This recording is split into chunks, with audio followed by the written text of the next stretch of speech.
Hey Pioneers, welcome back to your national news show. My name is Anna Wilming. And I'm Taylor Stewart. Thanks for tuning in. And as always, let's start off with some pop culture news. Bethany Frankel is clearing the air between he and Andy Cohen after the recent launch of her new podcast, Rewives. On a segment of Hoda and Jenna on Tuesday, Frankel responded to criticism launched at her by Cohen on an episode of his podcast, Andy Cohen Live.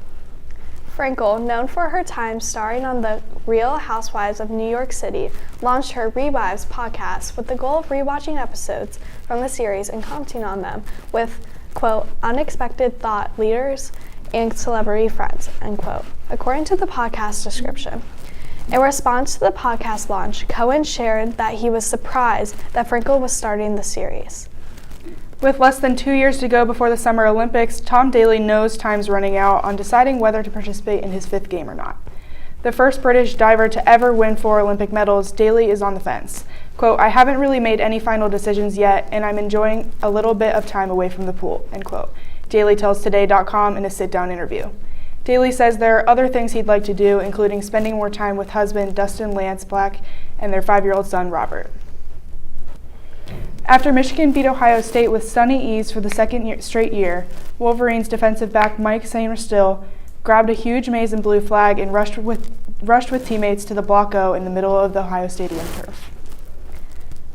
Sainristil forcefully planted that flag in the 50-yard line, and then Wolverines mugged for the cameras.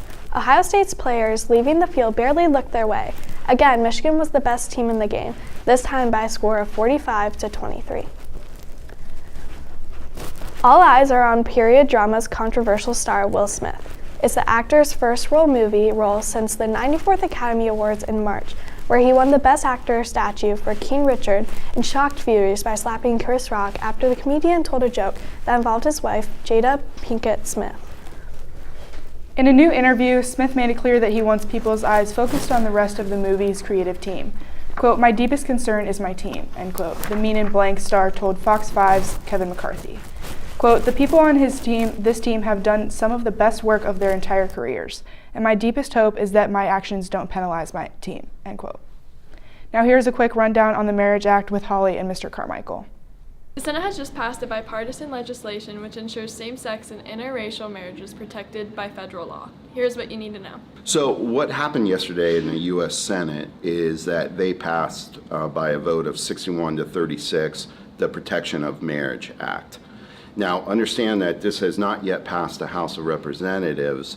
However, it is likely to do so when it arrives there. The essence of the statute itself does a number of things. First, it repeals the Defense of Marriage Act, which was passed in 1995, which really codified marriage as being between a man and a woman biologically. This legislation alters that. A compromise was worked out between Republicans and Democrats by allowing a protection of religious liberty. And so essentially what that means is nonprofit religious groups will not have to facilitate a marriage that they necessarily don't agree with. Really, the impetus for this coming about was in the Dobbs decision, the abortion decision that came out this summer. Associate Justice Clarence Thomas alluded to the fact that protection for same-sex marriages might possibly not be a fundamental right. And that sort of triggered the alarm bell for the LGBTQ community and Democrats. And so that's why we see this legislation being passed today. That's all you need to know. Back to the desk.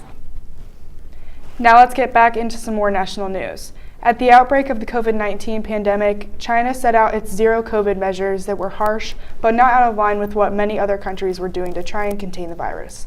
While most other nations saw the health and safety regulations as temporary until vaccines were widely available, however, China has stuck steadfastly to its strategy.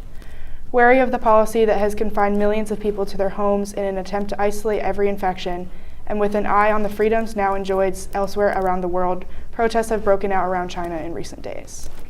President Joe Biden on Monday asked Congress to intervene to prevent an economically crippling freight rail strike, even though it means delivering a defeat to his allies in the labor movement. House Speaker Nancy Pelosi immediately announced she will call a vote this week to carry out Biden's request, which will mean that paid sick leave for the 115,000 workers involved won't be included in the deal. With the death of Virginia Democratic Rep. Donald McEachin, the new Congress will begin with a vacancy until there is a special election to fill that seat. McEachin's untimely death does not give some breathing room to House Minority Leader Kevin McCarthy, a Republican from California, in his quest to become Speaker. The new Congress will begin with 434 members.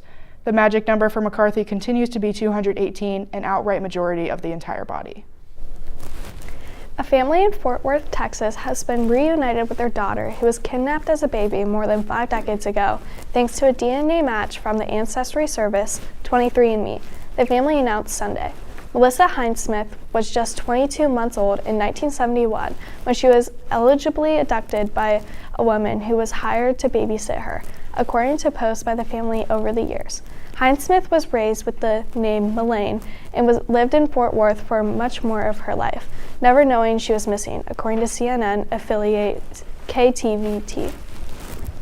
The world's largest active volcano, Hawaii's Mauna Loa, has started to erupt for the first time in nearly 4 decades, prompting volcanic ash and debris to fall nearby, authorities said Monday.